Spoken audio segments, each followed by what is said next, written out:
Welcome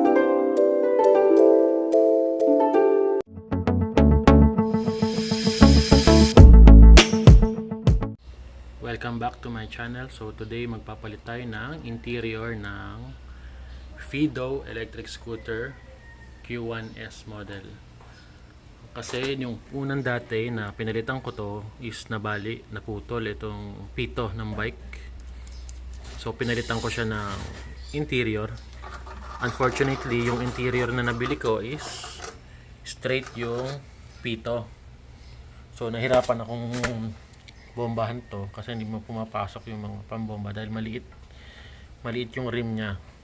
So today papakita ko sa yung unboxing ng nabili kong interior na may baluktot or bent na pito. So pag naka-bent siya, mas madali siyang bombahan. Ayan. Okay, so unbox ko muna yon.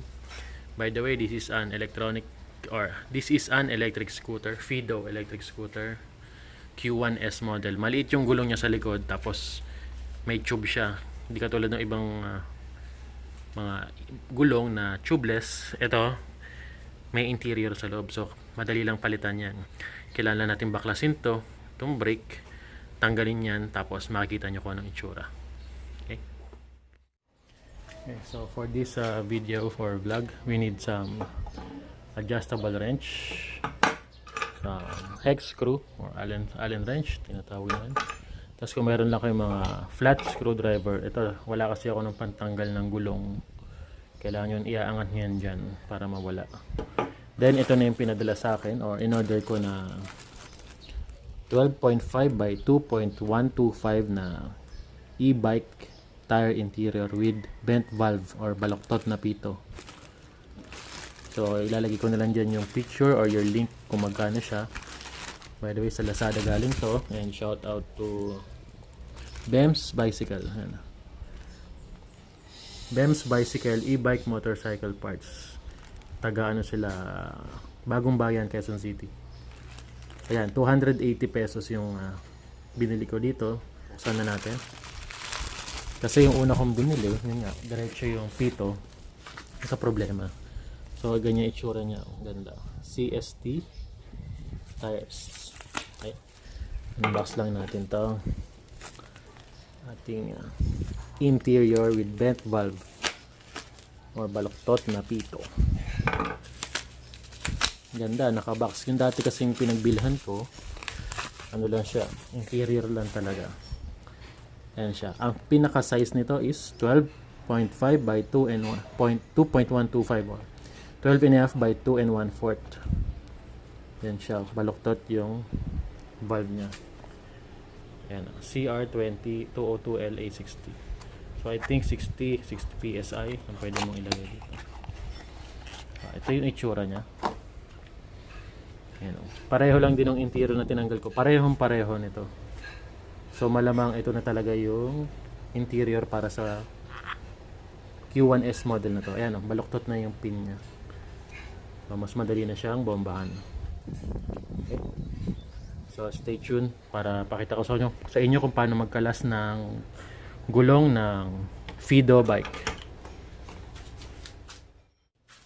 So ito yung Q1S e-bike. Kung yung makikita nyo kasi, sa likod nito is may nakakabit na electronic or yung motor, yung pinaka motor ng likod ng bike, ayan, nakakabit yan. Ito siya. Dito nakokontrol yung pag-ikot ng bike kasi makita nyo wala siyang kadena. So ito yung battery, ito lang nagpa-power ng makina na nandito sa likod. So paano ko siya binabaklas? Ganito lang, madali lang naman magbaklas nito. So ginagawa ko, binabaliktad ko muna tong bike. Hindi kasi mabombahan. Nabombahan na to kaso lumambot din. So I think kailangan natin na mas magandang may pito nga. Allen. Kaya yung tanggalin yan dyan. Duwagan nyo lang muna yung sa brakes. Ito, itong brake. Tanggalin nyo muna yan. Ito pa lang sa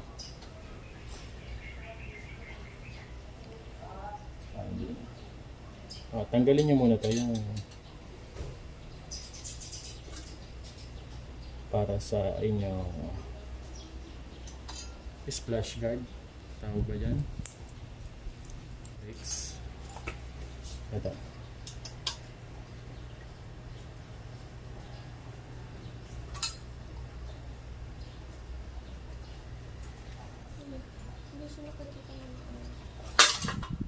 Okay, dito na.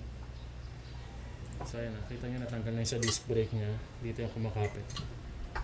Yan. So after nyan is get your adjustable wrench.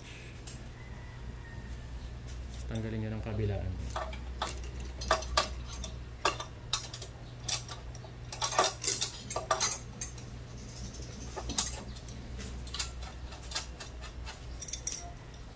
Kung makita nyo sa kabilang side, ayan, may wire siya. Pasok mo yan dyan. Ayan. So hindi naman kailangan tanggalin all the way through, pero para makita nyo lang paano siya natatanggal.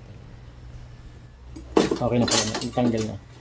So nung una kasi pinukpok ko pa ito ng martilyo. So ngayon natanggal na siya. Okay.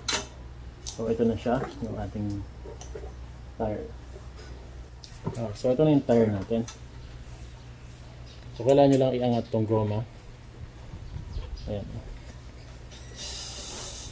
Gawa lang kayo ng screwdriver. And then, iangat mo lang dyan.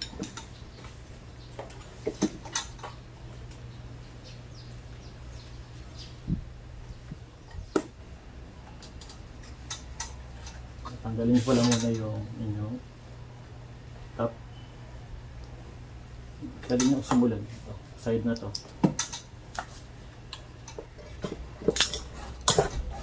So, ayan na siya. Tingnan natin ngayon yung interior kung nagka-problema. So kulang lang talaga siya sa ano, kulang lang siya sa pressure. Okay naman to eh. Leo tire nga pala dati yung binilang ko. Okay naman sana siya. Kaso naging problema talaga. Kailangan ko pala ng bent na valves. Okay naman si Leo tire. So 12.5 by 2 and 1/4 din siya. So ito na yung ating ikakabit na bagong bent valve na gulong. So ganun lang din, tatanggalin nyo muna yung cap, i-align nyo to dun sa loob ng inyong exterior. Kung may kita naman natin dito, wala naman naging butas. Chinek ko na to, wala naman naging butas. Pwede nyo i-check, pwede nyo kapain kung may matulis. Wala naman siyang visible marks dito. Tsaka okay pa yung tire niya talaga. May kapit pa yan. So una nyo gagawin is ipasok lang yung interior sa loob nito.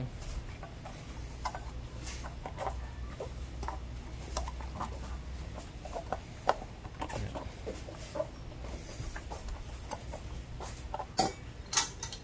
Tire. May butas yan. Dito. I-align nyo yan. So align natin to dito. Ayan. Then saka natin siya ipapasok ng paikot.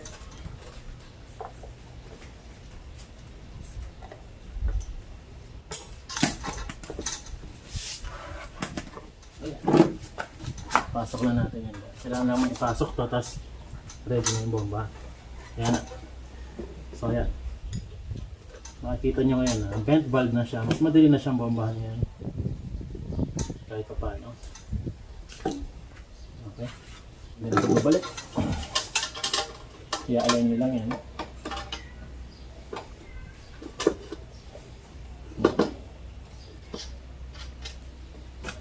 So pagkapaso nito is higpitan nyo lang yan.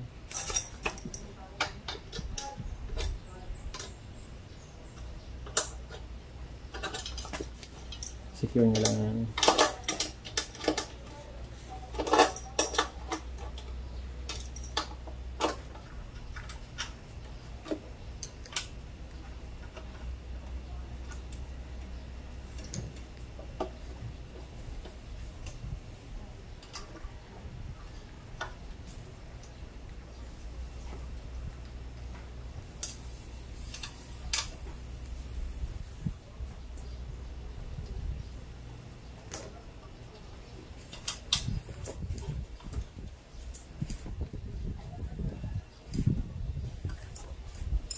Then, secure nyo lang din ulit itong sa splash cover mo.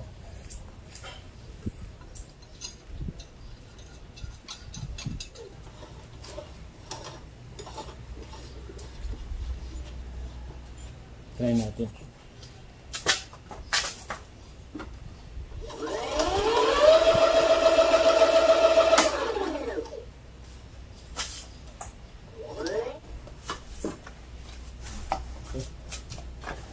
So, inflate nyo na lang siya according sa inyong 40 PSI, I think. Okay. Pwede na tayong mag-pump.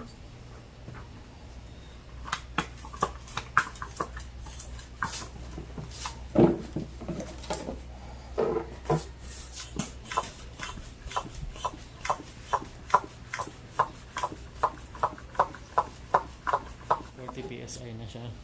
Kung makikita nyo dito sa atin. Maintain nyo lang yan 40 PSI para laging well ang takbuhan ng inyong gulong. I hope na natulungan kayo sa video na ito na magpalit ng interior ng Fiido Q1S na electric scooter. So gamitin natin itong ating lumang cover para dyan.